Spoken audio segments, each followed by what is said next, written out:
Buenas tardes para todos y todas. Espero que se encuentren muy bien y estén disfrutando de este tercer seminario. Vamos entonces a darle paso a Iván Parro de España, que nos va a compartir una charla que se titula Tiempos de paz, momentos de reconciliación, el reinado de Aragorn. Y este está enmarcado bajo el eje temático de contexto histórico. Buenas noches para ti, Iván. ¿Cómo estás? Muy buenas noches a todos, buenas tardes.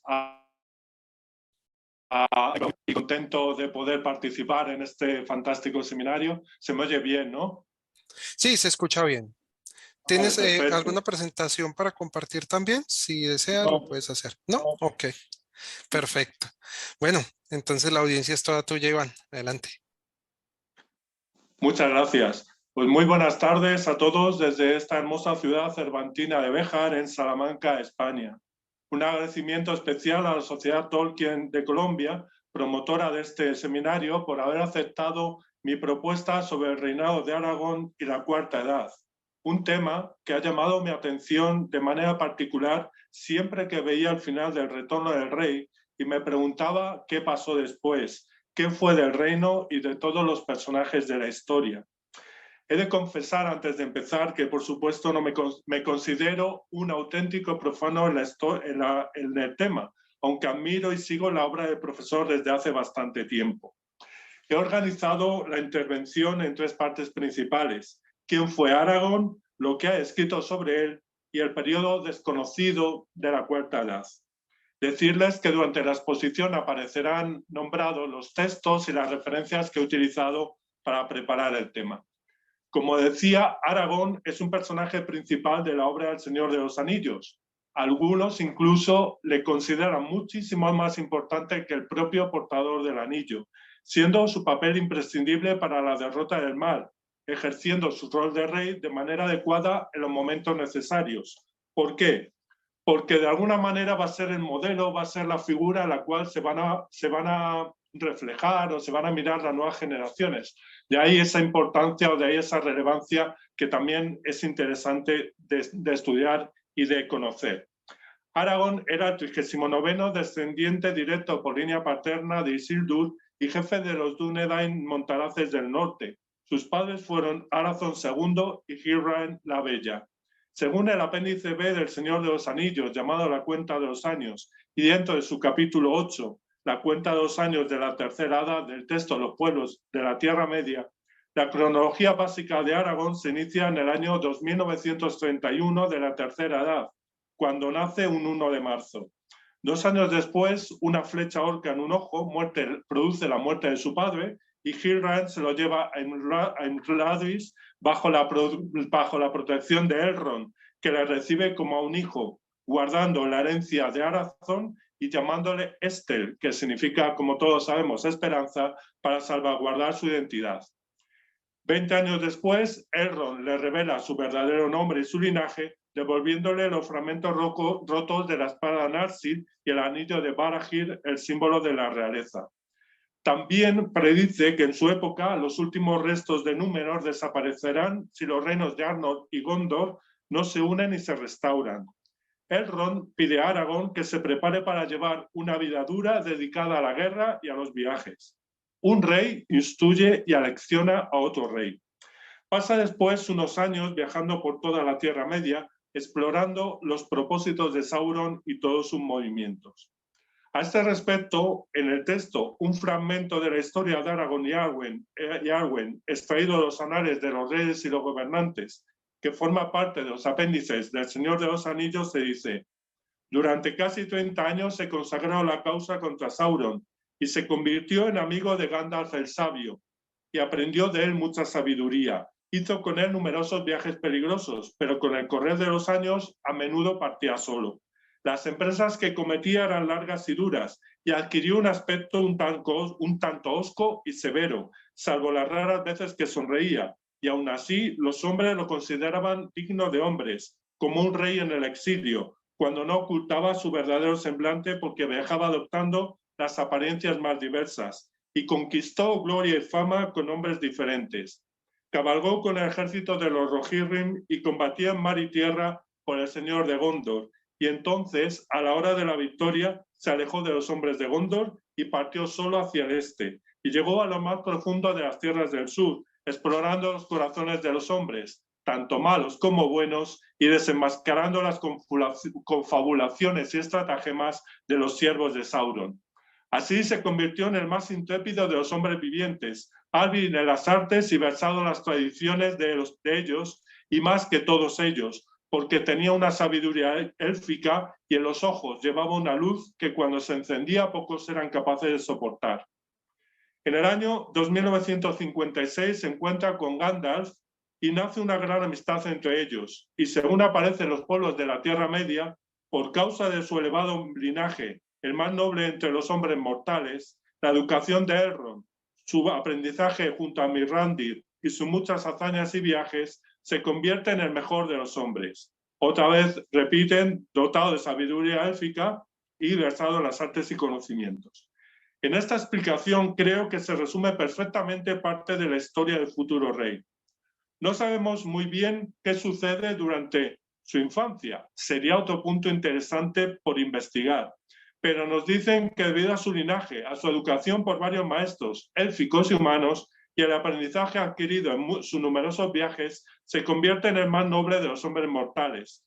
Noble hablando heráldicamente y noble de corazón, pues se entiende bien el ser y el sentir de las distintas razas y las especies animales y vegetales que pueblan la Tierra Media. Esta característica aparecerá además más tarde cuando algunos personajes hablan sobre él. Su nobleza de corazón es la que de alguna manera también influye en el cariño y en el respeto que los hombres tienen hacia él, y va forjando una especie de mito que culminará con su grandiosa coronación a la que asisten pueblos y personas de distintos puntos de la Tierra Media. Pero hasta ese momento, que se produce el 1 de mayo del año 301 de la Cuarta Edad, o 1491, según el cómputo de la comarca, suceden todos los acontecimientos relacionados con la Guerra del Anillo que creo todos también conocemos. Con la destrucción del Anillo acaba la Tercera Edad y comienza la Era de los Hombres. ¿Qué sabemos sobre ella? Hay varias referencias que podemos utilizar para conocer algunos de los hechos y acontecimientos que se producen. Además de las antes ya citadas, los apéndices del Señor de los Anillos y los pueblos de la Tierra Media, encontramos otros textos como La Nueva Sombra, el Elendilmir, que aparece en los cuentos inconclusos de Númenor, y la Tierra Media, o la cronología de la Cuarta Edad que podemos consultar dentro de la página web comunidadumbria.com, referida a una partida de juego de rol que me ha resultado más que interesante porque amplía acontecimientos que no contemplan ninguna de las referencias ya citadas.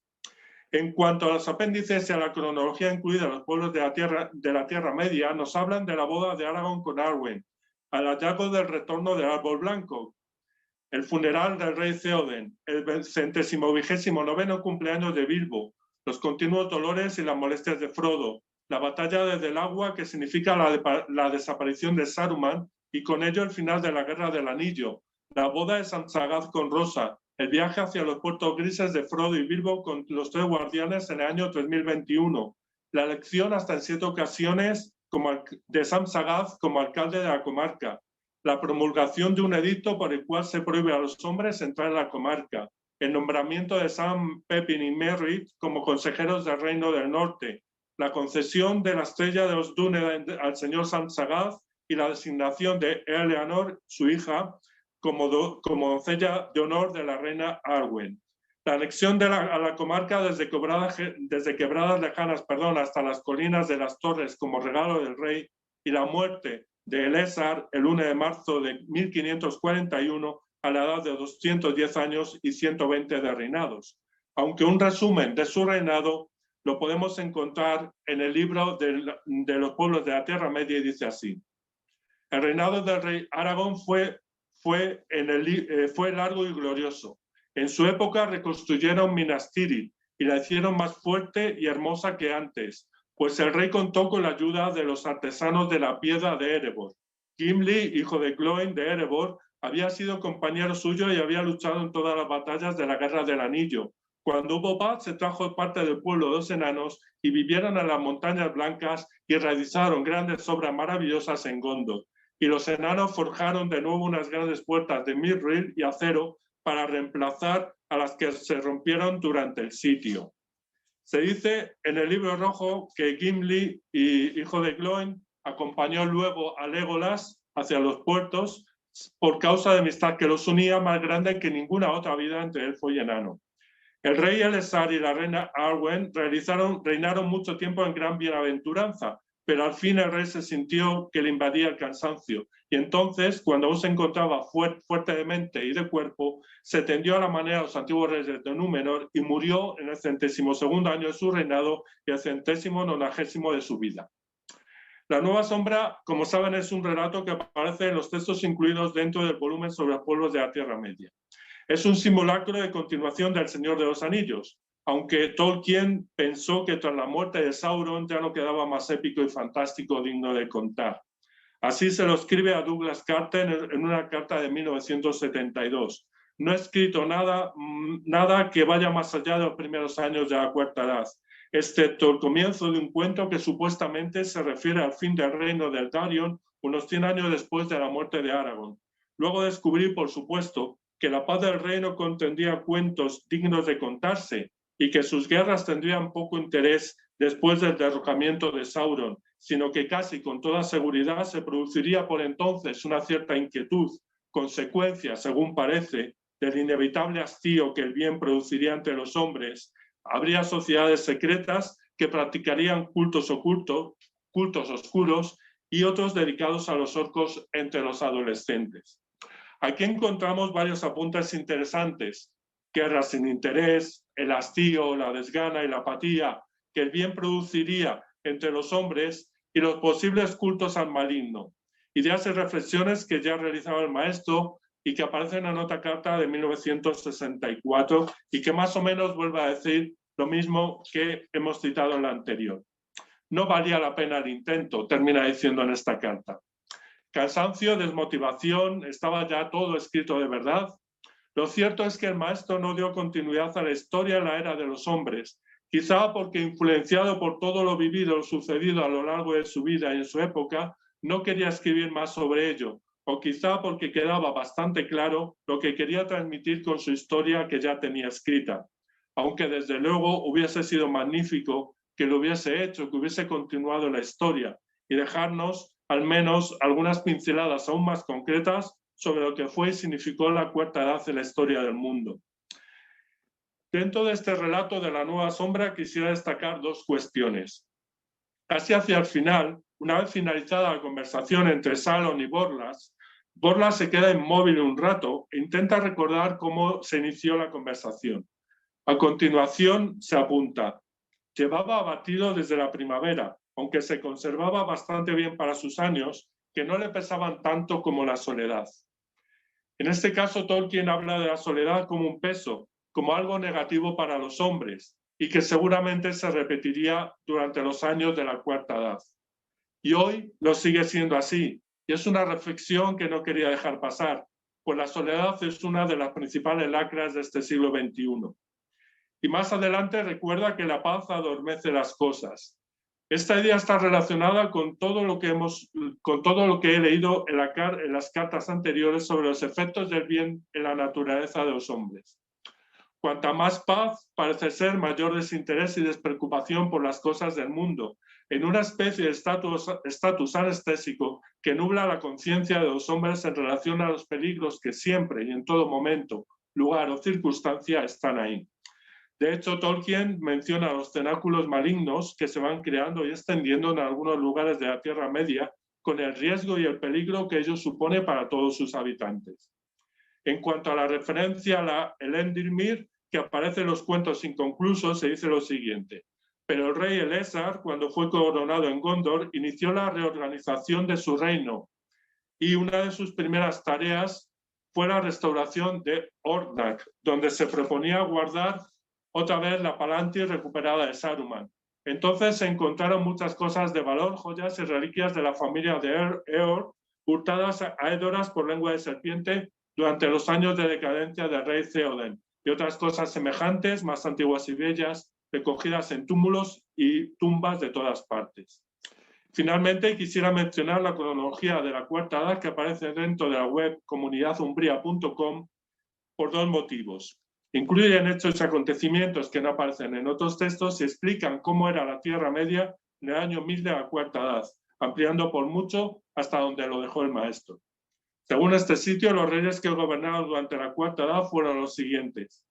De la dinastía de Elessar, Aragón, Eldarion, Alfarazón III, Eledin II el impostor, Castamir el breve, Arazón el loco, y de la dinastía de Dol Amrod, Minardil II, Amlait II, Eldarion II y Gimlat II. Entre los acontecimientos más destacados relacionados con la descendencia de Aragón y la Cuarta Edad que se incluyen en esta cronología, destacan los siguientes. En el año 80, victoria total sobre el emperador del Este y firma de un tratado de paz. Aragón asegura la paz de su reinado y se concentra en la reconstrucción de las áreas devastadas por la Guerra del Anillo. En el año 113, el hijo de Aragón, Eldarion, contrae matrimonio con Blas de Rohan, que muere en el año 1141, y su hijo Alfarazón tiene ya 35 años. En el año 150, Eldarion contrae matrimonio con Ulfila del Valle, descendiente de Bardo, y el Principado de Valle se une a la corona. En el año 220, Eldarion muere y Alfarazón II asciende al trono proclamando la era de la paz. Un rey sabio e intelectual. No mantiene ninguna guerra durante su largo y próspero reinado.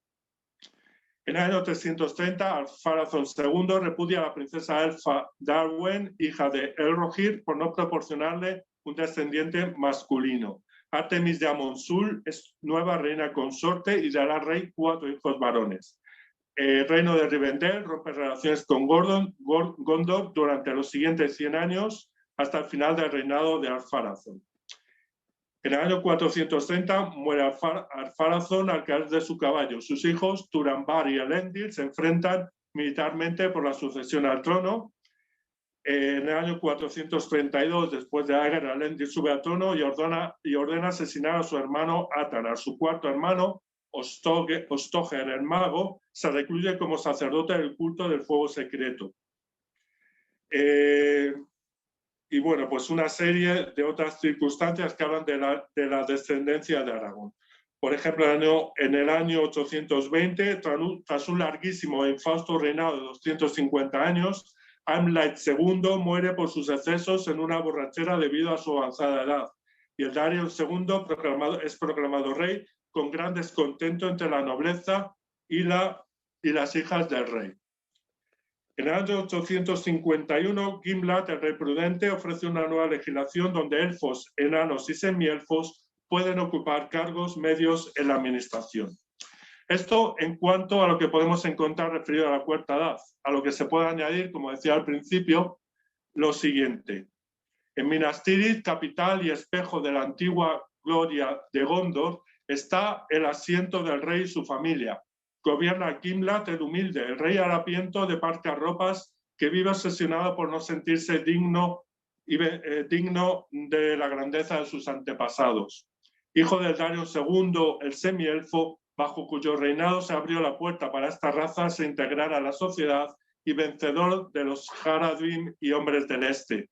Es un rey querido, aunque no haya dado la capital más que para 2 visitas a Arnor, habitar el palacio de verano de Osgiliath o sus campañas militares que últimamente delegan sus hijos y generales. El rey Gimlat tiene un gran sentido de la rectitud y la justicia y sin embargo vive en un tiempo en el que dichas cualidades se pueden confundir con la debilidad de carácter. Casado con Lislewin de Anúminas, tiene 2 hijos naturales, Carbasir y Arazón, y una hija bastarda, Arfazel.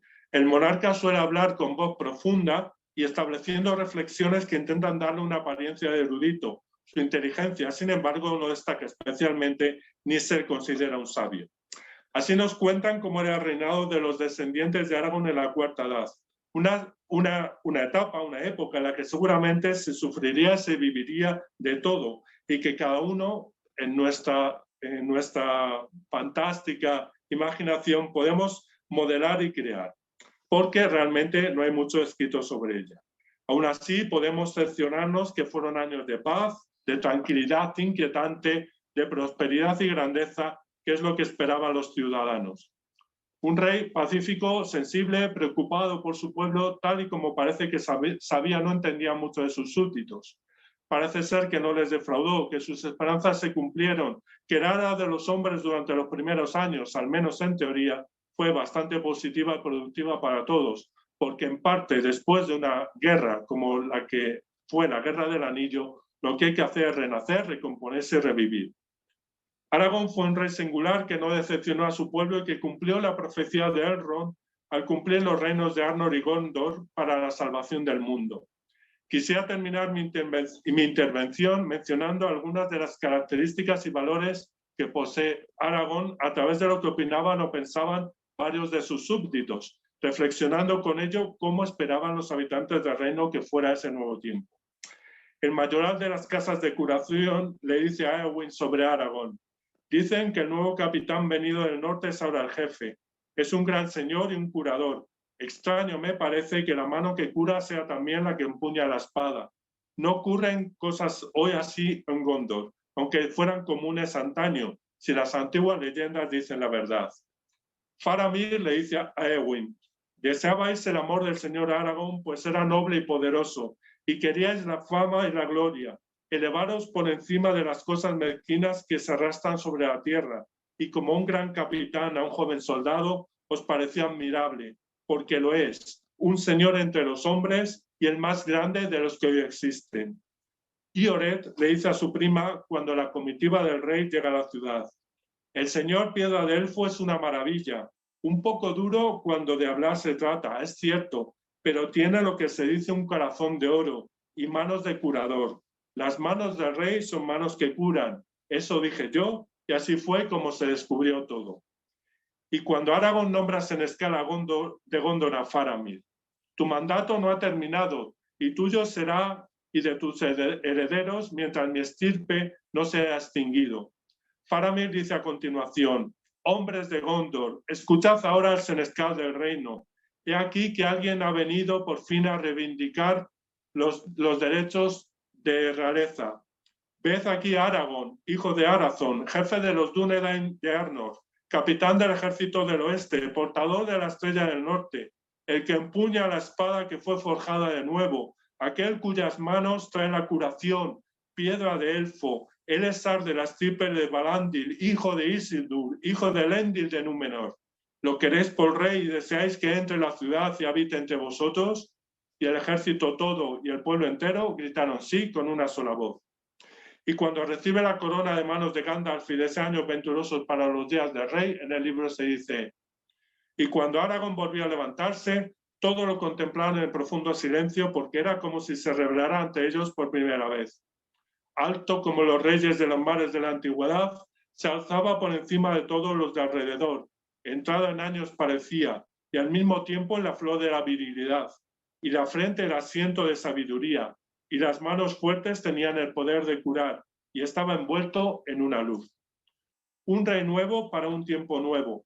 Eso fue en definitiva Aragón, alguien que nació siendo rey, pero que no lo supo hasta su juventud, alguien que aprendió del carácter y el sentir de los hombres, de su naturaleza y de la naturaleza que habitaba y florecía en la Tierra Media de su tiempo. Un rey sabio, comprensivo, clemente, pacífico, libertador, generoso y preocupado por su pueblo. Tenía que ser así. Tenía que romper en parte con el legado de Eärnur, el último rey de Gondor hasta la llegada de Aragón, de quien decían que era un guerrero más preocupado por las armas, por la fama o por la gloria, antes que por su pueblo, su reino o su descendencia. Lo contrario totalmente de Aragón, el rey de reyes, el rey que luchó por el futuro de la Tierra Media y del cual hoy seguimos aprendiendo e investigando. Espero que estas breves notas sobre su vida, su reinado y sobre la cuarta edad hayan sido de interés o de alguna manera de incentivo para todos. Muchas gracias por escucharme y si queda tiempo y alguien tiene alguna pregunta, pues estaré encantado de atender. Muchas gracias. Iván, primero que todo, muchísimas gracias por tu ponencia, muy interesante y creo que es algo en lo que A veces no pensamos mucho, ¿cierto? ¿Qué sucedió después? Porque cuando tú terminas El Señor de los Anillos, pues, ¿cierto? Simplemente te quedas allí, finalizó, pero a veces no te pones a pensar un poco más profundo en, bueno, ¿qué sucedió? ¿Cuál fue el linaje? ¿Cómo pudo haberse relacionado? Todo eso que nos contaste y obviamente eso nos abre la puerta a investigar un poco más.